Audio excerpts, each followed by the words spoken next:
Maikling kasaysayan ng Lobo, Batangas, ang bayan ng Lobo ay matatagpuan sa silangang bahagi ng lalawigan ng Batangas.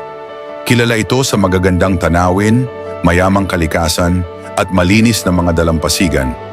Ayon sa mga sinaunang kwento, ang pangalan ng bayan ay nagmula sa salitang lobo na tumutukoy sa malaking lobo, wolf o isang hayop na madalas makita sa lugar noong unang panahon. Ang lobo ay naging isang mahalagang bahagi ng kasaysayan ng Batangas dahil sa lokasyon nito malapit sa karagatan at ang pagiging sentro ng agrikultura at pangingisda.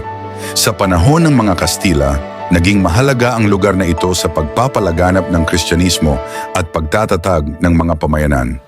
Patuloy na munlad ang Lobo at ngayon ay kilala rin ito bilang destinasyon ng mga turista, partikular sa mga naghahanap ng tahimik at natural na kapaligiran. Kaya ano pang hinihintay nyo?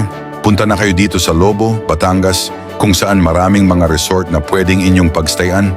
Isa na dito ang aming Pico La Casa na malapit nang itayo dito sa Olo-Olo, Lobo, Batangas.